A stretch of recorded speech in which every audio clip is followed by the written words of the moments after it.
mau mempresentasikan project kita.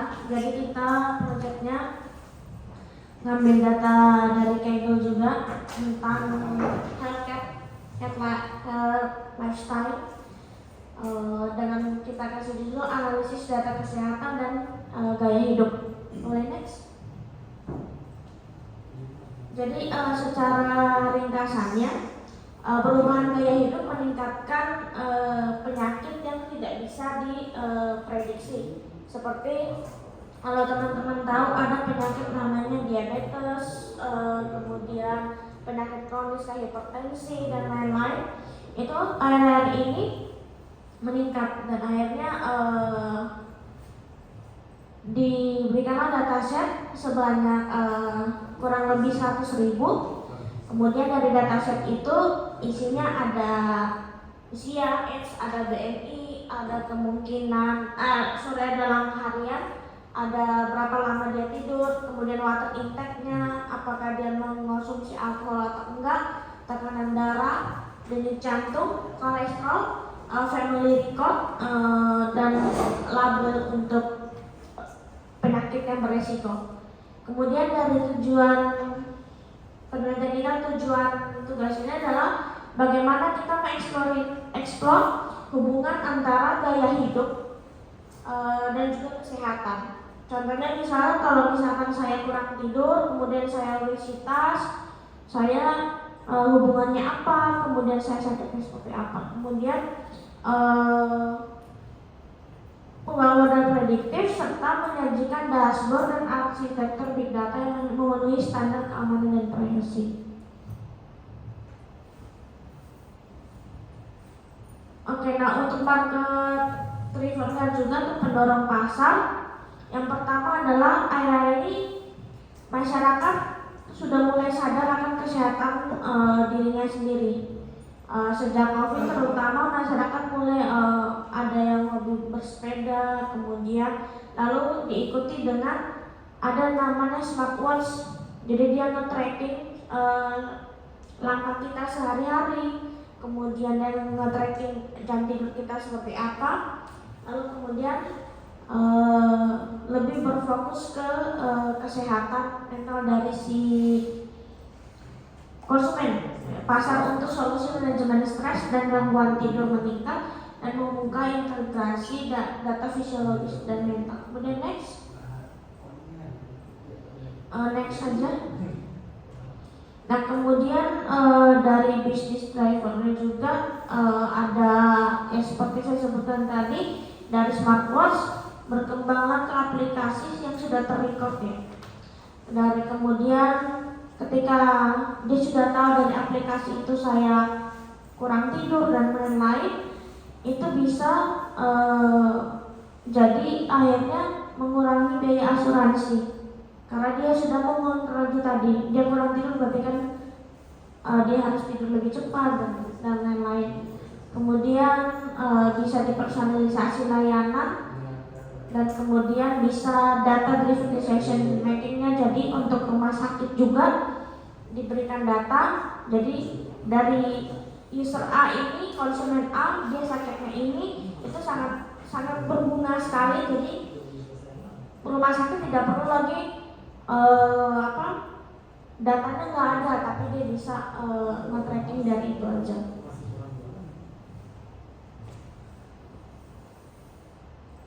Lanjut aja. Ya sama seperti tadi dijelaskan, jadi awal mulanya adalah 70% kematian global disebabkan oleh penyakit kritis atau penyakit yang tidak bisa dicegah seperti diabetes dan lain-lain. Nah faktor utamanya adalah pola makan yang tinggi kalori, tinggi lemak jenuh, kemudian kurang berolahraga, kemudian usernya apakah dia merokok atau tidak, minum alkohol atau tidak. Dan dari dataset itu nanti dari dataset itu ada average-nya bahwa 25% pengguna itu beresiko. Dan akhirnya dari situ akhirnya kita membutuhkan satu model yang bagaimana menentukan apakah saya beresiko tingkat 1, 2 dan seterusnya. Oke lanjut aja. Dari arsitektur data yang diusulkan itu lanjut ke yang aja.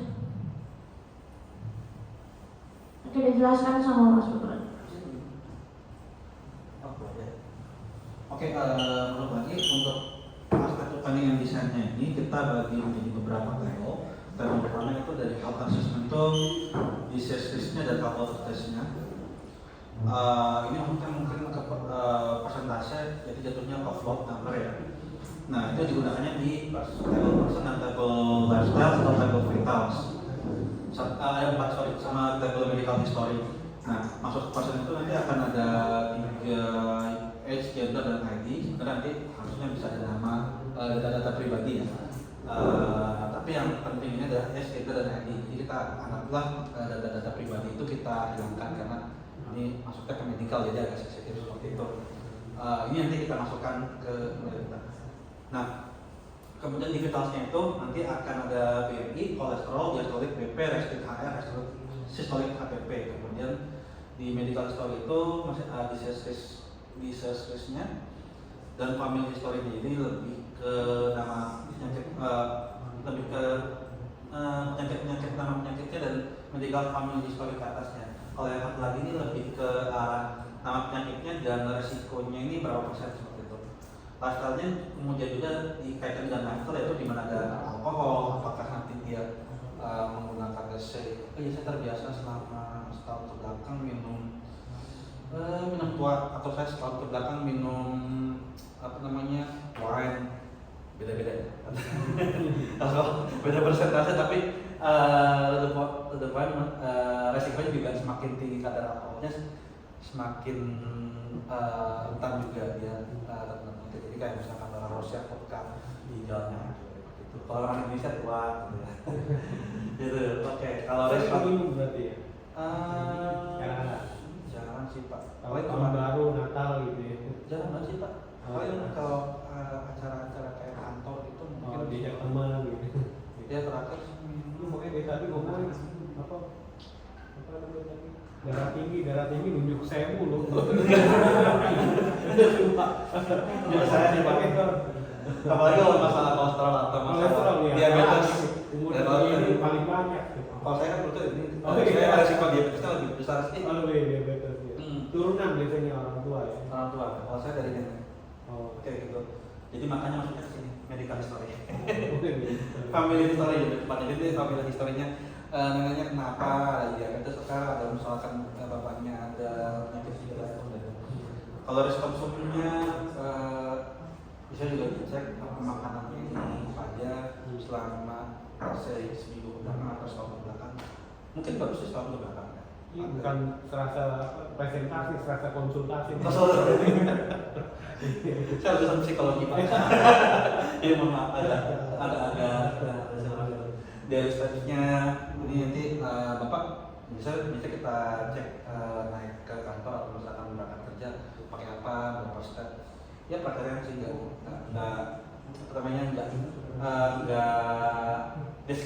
deskriptif lah gitu.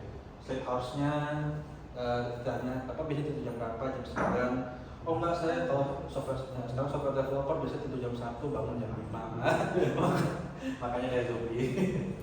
Berapa apa enggak, atau kalau pernah merokok di kapan terakhir? Oh iya terakhir 3 tahun ke belakang. Oke. Water intake juga itu juga penting untuk hidrasi, sangat penting juga. Jadi dari semua ini nanti akan keluar di disease risk dan qualitative. Jadi walaupun ada 2 disease risk-nya, yang bawah ini medical history, yang atas itu nanti qualitative-nya apa aja dikira-kira. Oh, ada diabetes naik ke berapa? Terus tadi yang misalnya next Mbak Okta, terima kasih. Oke, kembali lagi ke deskripsi data. Bagaimana data kami dapatkan dari Kaggle Health Dataset. Dari dataset ini ada 100.000 data, di mana tengah data minnya atau data tengah dari usia itu rata-rata 4,5, min BMI-nya sekitar 29, daily stat, median daily stat-nya itu 10,498, sleep hours-nya juga kita lihat agak sedikit ya, 6,49 data. Ini hard disease juga. Apa? Hard disease juga. sorry Pak. Hard disease kayak tadi yang kelompok 2 kan hard disease. Beda. Nah, sleep outset ini kita Oh, lihat ya. health lifestyle data set. Iya, kita set. Ini di sini sleep house-nya ini saya kira ini agak di bawah rata-rata ya. Jadi rata-rata kan 8 jam, ini 6,49. Jadi bisa lihat ini overwork gitu. Proporsi smokernya juga sekitar 20%, alkoholnya 30%, dan disease-nya 24,8%. Nah, dari sini dari kami bersihkan dulu datanya karena kebetulan datanya dari Kaggle biasa kebanyakan itu sudah bersih, jadi tapi tetap kami lakukan ini Noise-nya ada, noise-nya. Noise-nya. Noise-nya Ya, maksudnya data yang bolong-bolong gitu. oh nggak ada Pak. Nggak ada. Nggak ada. Kalau ada tesis saya pasti ada noise-nya. Tesis lagi ya. Sorry Pak. Lanjut lagi, terima kasih Bapak. Dikirain noise nama orang. Oke, kita organisir ini nggak semuanya karena memang 100.000 or by ID, by age, by ini ada 4 nomor belakang Ini di correlation coefficient juga atau gimana? Apa? Di correlation coefficient antara atribut itu? Nanti di bawah. Oh, di bawah Nanti ini. kita cuma ini organisir Gradient. Organisir kita kami organisir jadi satu tabel besar. Lanjut lagi Mbak. Terima kasih. Bawah kan? Oke, terima kasih. Dan kita identifikasi kita menggunakan pandas untuk modelnya untuk identifikasi tiap kolomnya ini datanya dia punya apa. Dari ID kita temukan dia integer, dari age juga integer, gendernya berupa objek karena female, BMI-nya float, dari steps integer, state out float, auto detect float, sisanya sudah sebagai integer. Nah ini juga kita dapatkan 5 sedikit ya. Tapi ini jatuhnya ini kayak data BMI-nya, stepsnya seperti itu. Jadi apa namanya kita visualisasikan juga. Lanjut lagi, terima kasih Bapak. Terima kasih dulu. Soalnya Satu slide, satu terima kasih bisa berapa nih? lumayan 5 kali. Kita minta kembaliannya yang bisa dikasih ke dunia. Terus kemudian ini kami gunakan model untuk logistic regression, decision tree, random forest, gradient boosting, validasinya stratified. Oke, lanjut lagi. Untuk masalahnya klasifikasi juga ya, Mas ya. Dan list masuk lagi Mbak Okta. Oh, logistic regression juga ya? Iya. Ada Correct, decision tree. ada Mbak. Karena saya sendiri kurang yakin mana yang sebenarnya lebih cocok sih Pak. Jadi kita Bandingin gitu. ya kayak tadi kan saya bilang kan saya kebingungan, saya ngeraba-raba. Oh, iya. Dan visualisasi grafnya ini bisa dilihat akhirnya dalam untuk memprediksi disease risk ke depannya itu dari visualisasi graf yang kita buat ini semakin tinggi BI plus 1 berarti korelasinya semakin kuat, semakin nggak berkorelasi biasanya semakin ke bawah semakin turun. Nah, jadi di sini ada korelasi dari korelasi Pearson ini ada korelasi sangat kuat antara BMI dan body fat percentage. Jadi kita akan jadi untuk memprediksi depannya by BMI jadi dan body fat percentage, kemudian age dengan juga kita lihat ini age dari setiap interaction jadi berapa banyak dia dalam usia segitu itu berapa hari dia melangkah seperti itu. Kemudian juga korelasi kuat juga ditemukan di tekanan darah dan systolic PP. Systolic PP ini kalau ada teman saya dari keperawatan dia bisa jadi systolic dan diastolik ya, jatuhnya systolic dan diastolik. Ini dua-duanya punya keterikatan dengan pulse pressure ya, seperti itu. Oke, lanjut lagi Mbak Okta. Oke, selanjutnya akan dijelaskan oleh Mbak Okta tentang visualisasi tambahan dan saya kuncinya. Terima kasih Mbak Okta. Ada visualisasi. Oke, terima kasih. Oh, Izin Pak, saya mengikuti online karena berhubung hari ini sedang dinas Pak. Izin Pak, untuk visualisasinya sendiri kita pakai Power BI Pak. Tapi memang saya baru ngeh Pak. Tadi pas ngeliat datanya, ternyata data yang saya pakai kurang Pak. Jadi memang data yang sebelum kita modif dan data yang saya pakai ada perbedaan. Tapi overview untuk penggunaan dashboardnya seperti ini Pak. Jadi di awal kita akan menampilkan ada tahun, kemudian harusnya ada gender dan juga ini sih Pak untuk questionnya, cuma ini memang untuk data tim yang sekarang sudah tidak pakai, jadi saya pakai data yang lama Pak. Tapi overviewnya akan seperti ini. Mungkin ya di sini Pak, saya menggunakan data yang sebelumnya dari teman-teman sajikan, tapi overview nanti untuk dashboardnya seperti ini.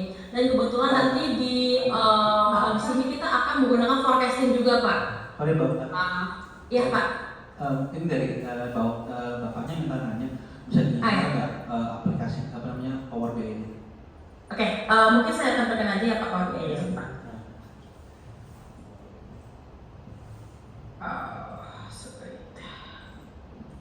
Lagi di mana Pak? Oh di mana? KPU. Oh KPU. Jadi analis Jadi kayaknya masih dia lagi mencuri suara kelihatan di KPU. Iya. Ya pasti percaya. Dia percaya benar. Kalau mau menang kasih tahu dia dia Kayaknya nggak perlu deh Pak. Pak izin Pak, untuk dashboardnya karena saya kebetulan pakai data yang salah sebenarnya Pak, tapi overview nanti untuk dashboardnya seperti ini Pak. Nanti akan ditampilkan ketika kita beli tahun, akan ditampilkan gender berapa, medical condition seperti apa. Juga kita tampilkan Pak, kira-kira memang mungkin nanti ketika ada pihak lain yang membuka dashboard sekiranya mempunyai beberapa pertanyaan terkait dashboardnya, nanti ada ya Pak juga untuk halaman pertamanya. Kemudian di halaman kedua, ya di halaman kedua ada pilihan bisa tahun, gender, kemudian apakah dia urgent, kemudian seperti apa abnormal, nanti akan ditampilkan di grafik ini Pak. Ya Pak, akan mengikut juga di bawah sesuai dengan yang kita pilih. Kemudian diikuti juga dengan forecasting. Seperti ini Pak, kita forecastingnya itu dari tahun 10 tahun mendatang Pak. Kebetulan dari tahun 2025 sampai 2035 Pak, nanti forecasting untuk healthy kan-nya. Seperti itu Pak. Ada lagi? Udah. Ada lagi Mbak, mau tambahin dari Mbaknya nanti penutupan Mbak. Mungkin karena nanti perbedaan data ya Pak, untuk forecasting sebenarnya bisa dikembangin lagi Pak. Banyak mungkin antara tadi yang sudah ditampilkan keterkaitan hubungan-hubungan antara dua variabel yang memang bisa ditarik untuk forecasting, itu bisa jadi insight nanti untuk pengembangan dan juga dari pihak kesehatan sih Pak untuk itu. Itu aja Pak. Mungkin nanti saya perbaiki dulu Pak untuk dashboardnya, kekurangannya, bagian forecastingnya. Izin Pak. Oke, ya baik. Terima kasih kepada kelompok terakhir kita berikan applause dan kita berikan kue ya. Nah, itu kelompok yang unstructured data gimana? Nggak dibahas ya dalam hal ini.